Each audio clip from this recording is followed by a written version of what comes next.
J'avais dit une fois ici que toute ma prière, c'est d'avoir ce qu'on appelle l'Imanou. Je pense que c'est important. L'Imanou, c'est ce que vous m'avez réservé ce matin. Et l'accueil que vous m'avez réservé. Des milliards ne peuvent pas avoir ça. Quand je suis à l'extérieur, quand je suis à l'aéroport, quand je me promène, des milliers de Guinéens qui me rencontrent, qui me serrent dans les bras, qui me disent oui, monsieur le vice-président, nous sommes fiers de vous. Vous pensez qu'un poste de ministre? Vous pensez être riche? Vous pensez avoir des véhicules? Vous pensez avoir des 4x4 avec un garde-corps?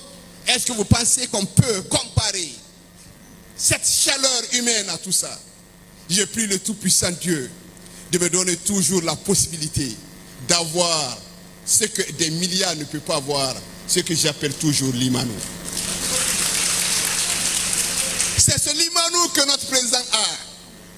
C'est ce l'Imanou qui nous permet aujourd'hui d'être, sur le plan africain, un leader incontesté, incontestable. Je ne vous parlerai pas sur le plan international. Partout où il y a des rencontres, il est sollicité. Des milliards ne peuvent pas avoir ça. Le président Selou n'a pas encore été président de la Guinée. Mais quand il sort d'ici, il est traité comme chef d'État. Il est au même niveau que les chefs d'État. C'est l'Imanou qui peut faire ça. Et j'ai suivi les assemblées. Je regardais et j'écoutais les discours. J'ai souffert dans ma chair. Quand le médecin m'a vu, il m'a dit pourquoi on t'a empêché de sortir. Quand il m'a consulté, il m'a dit c'est très grave. Il dit tu es arrivé dans une situation catastrophique. Si tu restais, même pendant 10 jours, je n'aurais pu rien faire pour toi. Comment on peut t'empêcher de sortir pour aller te soigner? Mais croyez-moi que c'est un Français. Il a coulé les larmes. Il m'a parlé d'un autre opposant au Cameroun qui était dans la même situation. Mais aujourd'hui, qui est incapable de voir, qui a perdu sa vue. Comment voulez-vous que la vue, c'est la vie. Quand tu ne vois pas, c'est que tu ne vis pas. Comment vous pouvez imaginer que dans un pays, là où vous êtes né, vous n'avez rien fait? Rien absolument. Qu'on vous empêche d'aller vous soigner. Vous avez des enfants. Que quelqu'un décide comme ça pour dire non, il ne sortira pas. Vous êtes dans votre pays, vous n'êtes pas un criminel, vous n'avez pas tué. C'est pourquoi vous êtes accusé, vous n'êtes même pas coupable. Qu'on vous dise que vous étiez dans la rue en train de casser des véhicules. On vous accuse. On vous met sous contrôle judiciaire. Le jour où il y a eu la manifestation, j'étais malade, accouché à la maison. J'entends mon nom à la télévision nationale. Et on me dit non, il est sous contrôle judiciaire, il ne doit pas sortir comme si j'étais un criminel. Le seul crime dont je suis coupable, et je le sais, c'est le crime, certainement, d'être vice-président de Cellou Dalein. Le seul crime que j'ai, c'est parce que je préfère la mort que de quitter Cellou Dalein. Le seul crime que j'ai, c'est que je l'ai dit, personne n'entendra dans ce pays que Fodoussou est dans un autre parti. Personne n'entendra dans ce pays que Fodoussou a créé un parti. Personne n'entendra dans ce parti que Fodoussou a perdu la confiance et l'estime de l'ensemble des militants et des sympathisants. Pour moi, ça c'est plus que tout au monde. Et l'image que je suis très qu'on garde de moi, c'est l'image de quelqu'un de digne et qui est resté un homme de parole. C'est pour ça je suis prêt à tout. Peut-être c'est ça mon crime. Mais Cellou est mon ami. Cellou Dalein est mon vice-président. Pour rien au monde, même au prix de ma vie, je ne quitterai Cellou. Je serai avec lui. Je voudrais ici, je sais que ça a été fait, une pensée pour Foni Kiemangé, pour Ibrahima, pour Bilo, qui ont passé 9 mois en prison. 9 mois. Et on fait un jugement, on dit non, vous n'êtes coupable de rien. 9 mois de leur vie, quand vous avez passé 9 mois. Et évidemment, on les libère. Quelqu'un derrière fait appel. L'appel suspend la décision. Ça veut dire quoi? Ça veut dire que c'est calculé. Je sais que Foniki est malade. Mais aujourd'hui, on dira non, ton jugement n'est pas fini, tu dois encore rester ici. Nous sommes des Guinéens. On ne mérite pas ça. Quand vous avez arrêté quelqu'un, il est coupable. Vous dites qu'il est coupable de détournement. Si vous le mettez en prison et qu'il meurt en prison, comment vous allez expliquer ça? Si quelqu'un est coupable, vous savez qu'il a fait des détournements. Mais s'il vous plaît, confondez-le, amenez-le au tribunal, jugez-le devant tout le monde. Mathias, Khalil étaient considérés comme des criminels. Mais on les a jugés devant l'ensemble des Guinéens. Ça a servi d'exemple à d'autres. Mais on ne peut pas mettre quelqu'un en prison pendant des mois et des mois, pendant plus d'une année, quel que soit. Et on ne fait pas de jugement. Notre pays est en train d'aller dans des situations graves. Nous n'avons pas besoin de ça. Nous avons besoin d'être des Guinéens, de donner la main, avancer ensemble. On ne doit pas être des ennemis entre nous. La vie humaine, elle est sacrée. On ne peut pas blaguer avec la vie de quelqu'un, même un criminel. Un criminel a droit à la santé. Un criminel a droit à sortir de ce pays quand il a envie de sortir de ce pays. Je suis revenu, je dois encore repartir. Parce que je n'ai pas encore fini mon traitement. Certainement, quand je vais encore aller à l'aéroport, ils vont encore me dire que je ne sortirai pas. C'est inacceptable. C'est révoltant. Je voudrais ici, monsieur le vice-président, et vous dire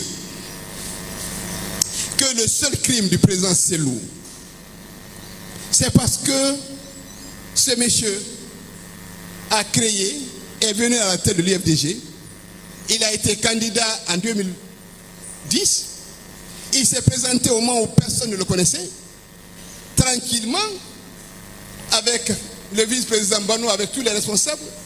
Ils ont fait le tour de la Guinée, sans bruit. Ils sont allés mettre toutes les fédérations à l'intérieur du pays. Ils ont mis les fédérations à l'extérieur du pays. Sur 24 candidats, il a été premier sur 24 candidats. C'est le seul crime du président Selou. À partir de cet instant-là, il devient dangereux. À partir de cet instant-là, il faut tout faire pour l'éliminer. À partir de cet instant-là, il faut créer tous les problèmes. C'est un parti ethno, c'est un parti ceci, celui-là, etc.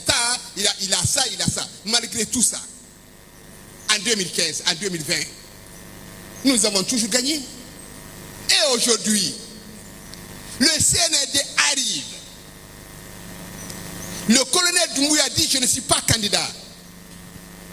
Maintenant, c'est des leaders, des civils, qui ont des partis, et bon sang, qui se battent par tous les moyens. Il ne faut pas que Selou soit candidat. Parce que s'il est candidat, il n'y a pas d'élection. Tout le monde sait.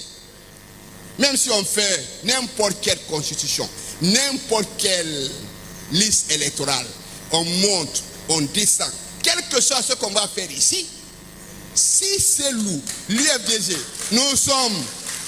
nous allons aux élections, mais au jour d'aujourd'hui, on n'a pas d'adversaire en face de nous. Il n'y en a pas. Le seul crime, c'est que les gens ont peur. Parce qu'il n'y a personne devant nous.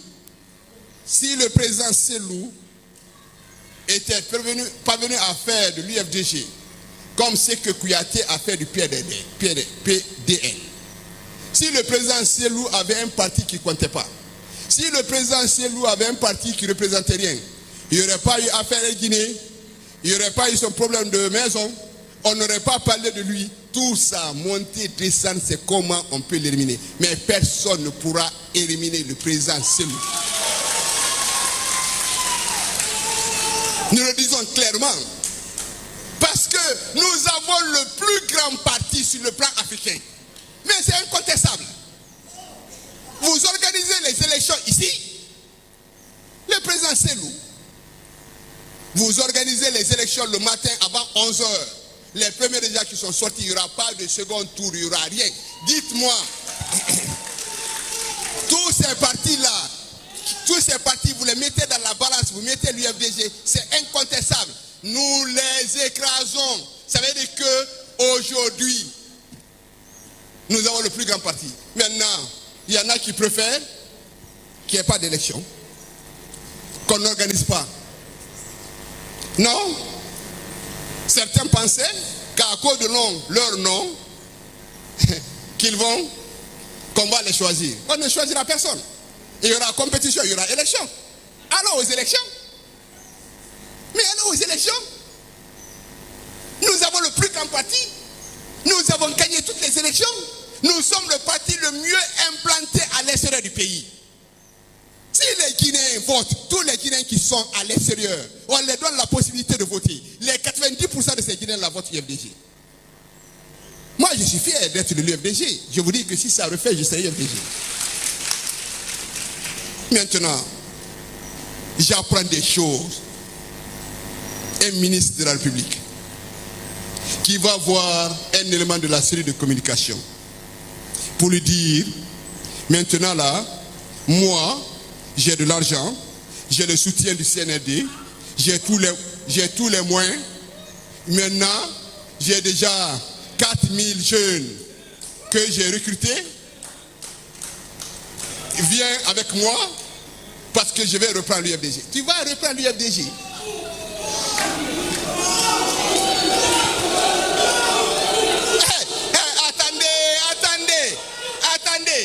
Attendez.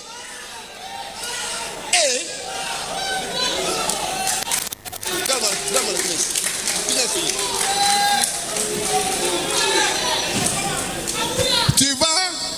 Tu vas. Non. On va organiser le Kleenex. On va organiser le congrès. Je vais être à la tête de l'UFDG. Ça veut dire que ton rêve, c'est d'être président de l'UFDG. Quand tu vas arriver, Folo va se lever, il va te regarder, il va dire bonjour monsieur le président. Et un parti dans lequel toi tu n'es pas. Et tu veux qu'on organise un congrès. Et le congrès ne sera organisé. Ceux qui sont concernés par le congrès, c'est ceux qui sont membres du parti, c'est pas ceux qui sont exclus. Maintenant, si tu es fort, tu as de l'argent, tu as des militants, comme tu le dis, de l'axe. Mais fille Allah Otenabido, va créer ton parti. Mais colle-nous la paix, monsieur. Va créer ton parti. Maintenant, tu veux un débat? Moi, je suis arrivé. Tu veux un débat? Je t'invite dans la plus grande radio, nous allons faire un débat. Nous allons démontrer qui est qui, on avait dit ici. Il y a ceci, il y en a qui vont trahir, il y a ceci, tel va trahir. Mais ceux qui ont trahi sont connus et ils ont trahi. Et je vais vous dire, avant qu'on arrive à la présidence, parce que nous allons arriver à la présidence. Avant qu'on arrive à la présidence, tous ceux qui sont parmi nous, qui ne sont pas sincères, qui ne veulent pas de l'UFDG, qui ne veulent pas du président Selou, qui sont là, c'est Koufa Ekon qui va les débarrasser de nous. Ne parlez pas d'eux. Ne leur donnez même pas le plaisir. Je vous demande de ne répondre à personne. Voilà. Pour qu'ils soient ce qu'ils soient, s'ils veulent être à côté, avoir leur poste, il faut qu'ils attaquent le président Selou et l'UFDG. Mais ça, c'est connu. On le savait déjà. Mais ça ne peut pas nous déstabiliser. Mais c'est quoi cette affaire-là? Tu te couches, tu dors, tu tombes dans un coma profond, tu te réveilles, et puis tu commences à faire ça, et puis tu dis, moi, je suis en train de me battre pour prendre, être président de l'UFDG. Mais c'est un rêve. On t'a mis dehors, on t'a exclu. Si tu n'es pas d'accord et tu penses qu'on n'a pas raison de t'exclure, va au tribunal, convoque-nous. On avait déjà exclu avant, non? On était allé au tribunal, non? Mais va là-bas. Mais c'est quoi cette affaire-là? Je suis fort, il faut créer ton parti. Coller la paix. Nous savons comment ça s'est passé, ces nominations. On sait, nous sommes Guinéens. Moi, j'ai étudié à l'université Gamal Abdel Nasser. Et mon diplôme, c'est Gamal Abdel Nasser. Ma promotion est connue. Un individu qui arrive ici, qui débarque. Moi, j'avais 20 000 euros par mois, j'avais 25 000 euros par mois, mais puisque j'aime la Guinée, je préfère les 5 millions de la Guinée. On nous amène des diplômes falsifiés. Les gens vont se coucher là-bas, à la présidence. Croyez-moi, quand le colonel Doumbouya était en train de fermer son gouvernement, il a mis les gens autour de lui. Il dit, je veux des Guinéens diplômés, des Guinéens qui sont à l'extérieur, qui ont des diplômes, qui ont étudié pour aider le pays. Il était de bonne foi quand il faisait ça. Parce qu'il ne les connaît pas. De très bonne foi, parce qu'il ne les connaît pas. Mais là, l'inspection générale d'État a vérifié 1004 diplômes. Sur les 1004 diplômes, il y a 614 qui sont conformes.